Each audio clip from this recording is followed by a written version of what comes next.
Officer, please permit me now to speak to the issues of environment and climate change. As many are aware, Northeast Tobago was designated as a UNESCO Man and the Biosphere Reserve approximately 19 months ago. And allow me to break from my script, Madam Presiding Officer, and do the unusual thing and commend one of our predecessors in the former Secretary Devines, who was instrumental in this initiative as well. The Northeast Tobago Biosphere Reserve presents a rare, largely intact Caribbean island-rich ocean ecosystem that includes the world's oldest tropical rainforest reserve.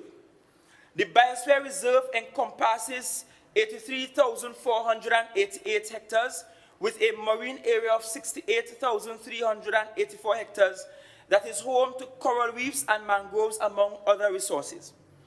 Madam Presiding Officer, my administration intends to exploit fully all opportunities for the development and marketing of the Tobago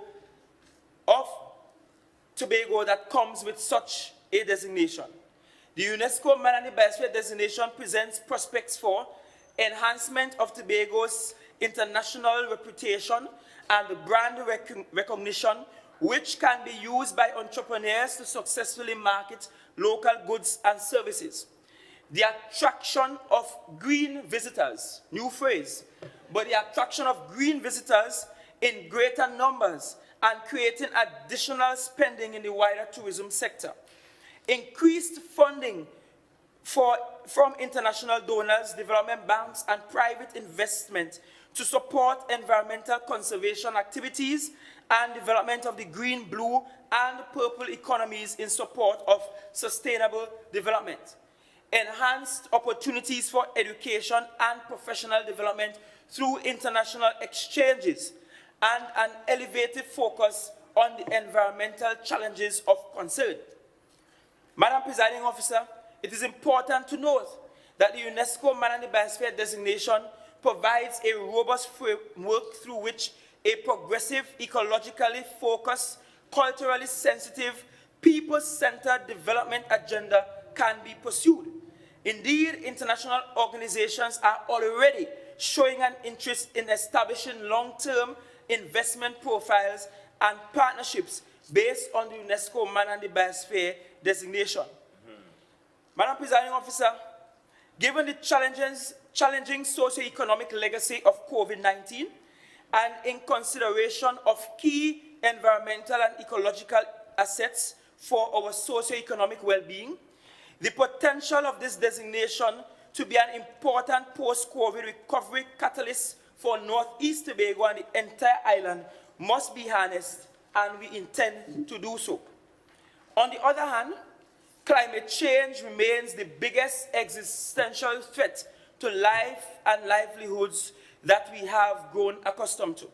For small island developing states in the Caribbean region, sea level rise and rising sea surface temperatures pose significant threats to coastal ecological systems such as coral reefs, beaches, coastal communities, and infrastructure. Madam Presiding Officer, with the Boko Reef Marine Park area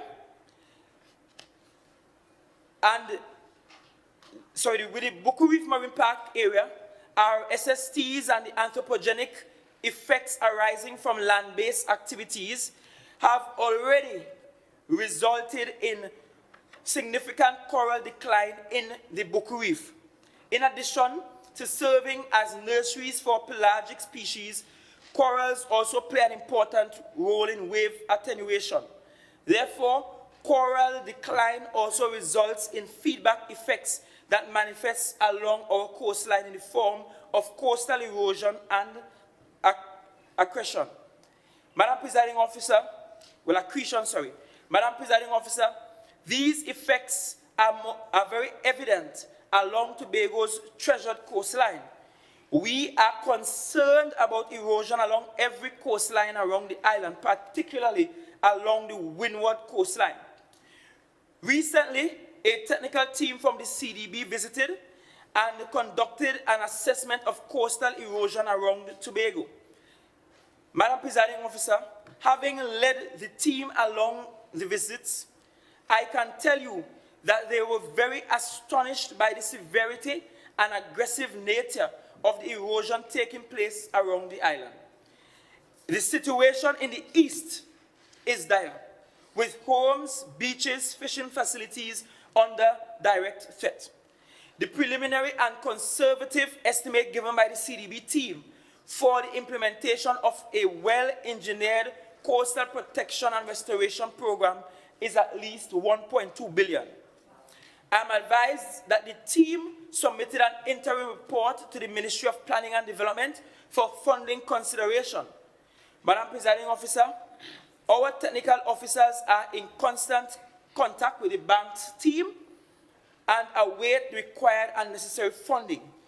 It should therefore be clear, Madam Presiding Officer, that addressing the issues related to RSSTs and SLRs and coastal erosion requires an approach that incorporates coastal risk assessment, including but not limited to the modeling of the impacts of sea level rise on coastal geomorphology, modeling of impacts of RSSTs on coastal biological systems, for example, coral reefs, community-based vulnerability assessments within coastal communities, identification of coastal adoption pathways, identification of the limits to adoption, and selection of the most appropriate adoption options.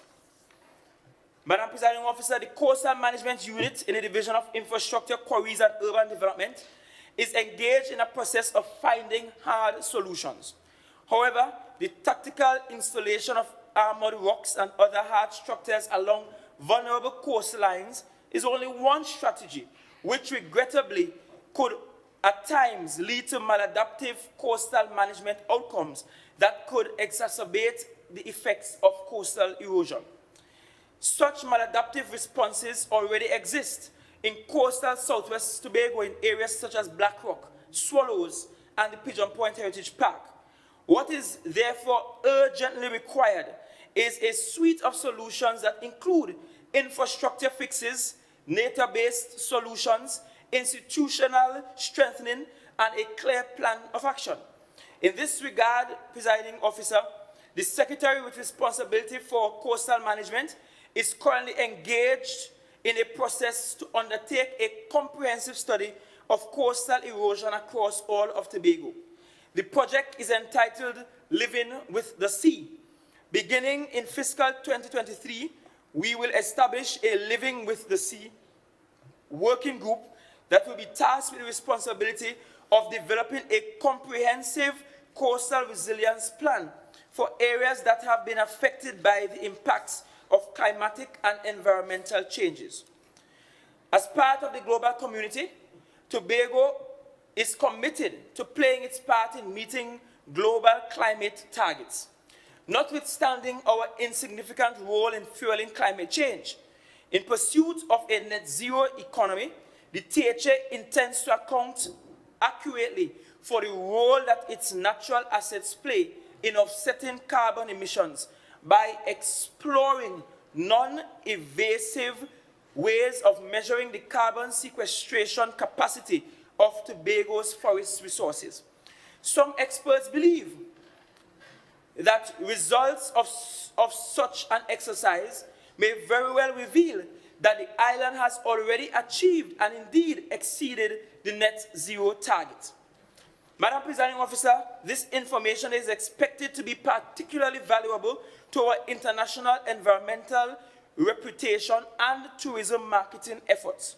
Further, verifying Tobago's status in terms of the net zero target allows us not only to get involved in potentially lucrative carbon trading markets, but it also provides useful information to guide economic development on the island along sustainable pathways by monitoring the cumulative climatic impact of existing and planned economic activities against the carbon offsetting capacity of the island. So, Madam Presiding Officer, reforestation is an important climate mitigating strategy that contributes to the achievement of the net zero target given the role of forests in carbon sequestration. However, in small island developing states like ours with limited land space and competing land uses, efficient use of the limited space is a social, economic, and environmental imperative. In addition to continuing with conventional reforestation activities, the THA finds it prudently necessary to invest in agroforestry systems, including but not limited to the Tobago Breadfruit Initiative, which helps to address issues related to food security in a way which integrates households and communities in the process while addressing the climate challenge by positively contributing to the carbon sequestration capacity of the island. In addition, Madam Presiding Officer, focus will be placed on restoring natural ecosystems like mangrove forests to address climate impacts. The integrity of natural ecosystems like mangrove forests is a critical element of the matrix of solutions for addressing climate change impacts, particularly in small island developing states. Mangroves have a superior capacity to sequester carbon compared to terrestrial forests. They provide a range of ecosystem services and critical functions, which includes, among other things, shoreline stabilization, stormwater protection, and water quality maintenance, as well as the provision of habitats, feeding, and nursery grounds for a variety of terrestrial and marine species. In this regard, Madam Presiding Officer, my administration is committed to making the required investments in the restoration of natural ecosystems by supporting the restoration of wetlands across the island, including where necessary and practicable, the acquisition of privately held wetland assets that are considered critical to our conservation and net zero ideals.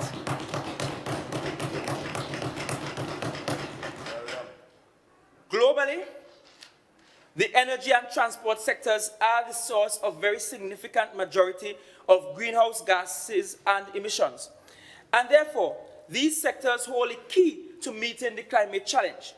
Reducing the global carbon emission to net zero by mid-century is consistent with efforts to limit the long-term increase in average global temperatures to 1.5 degrees Celsius.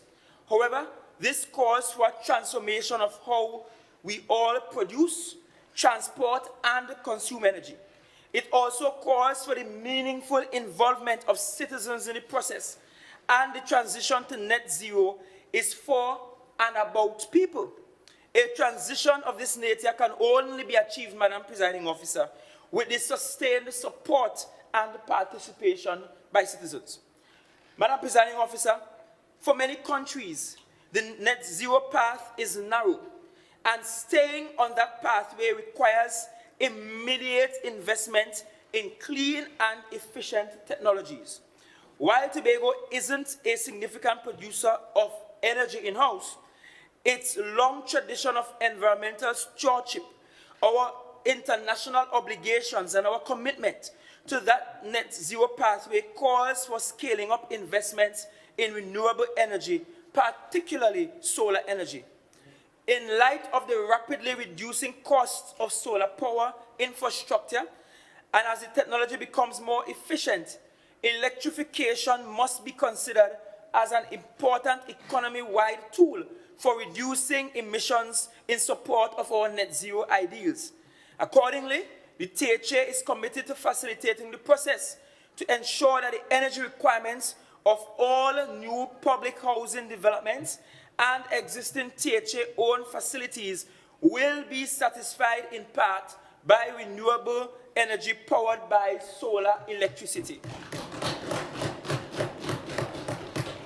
The THA is committed to the development of a policy framework to incentivize the inclusion of renewable energy in supplying power to all new industrial, commercial, and residential developments that are privately owned.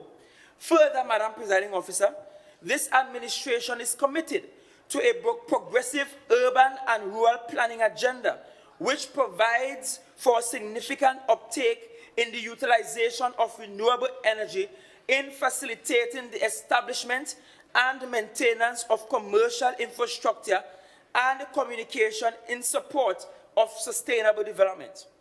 We will partner with the private sector to eliminate the use of plastic bags at groceries and department stores island-wide. The private sector has already indicated that they are willing to foot 50% of the bill. Finally, Madam Presiding Officer, the THA intends to incentivize greater use of greener and more energy-efficient vehicles by working with public and private partners, locally and internationally, to facilitate the establishment of the appropriate infrastructure on the island to promote these vehicles. Already, PTSC has signaled that its next fleet of buses due to arrive in 2023 will be electric. The THA's next fleet of vehicles will also be electric. This executive wishes to signal that all publicly owned car parks and locations with public offices will all have charging stations for electric vehicles. Madam Presiding Officer, I refuse to allow Tobago to be left behind the way we were left behind with the promised and undelivered CNG gas station.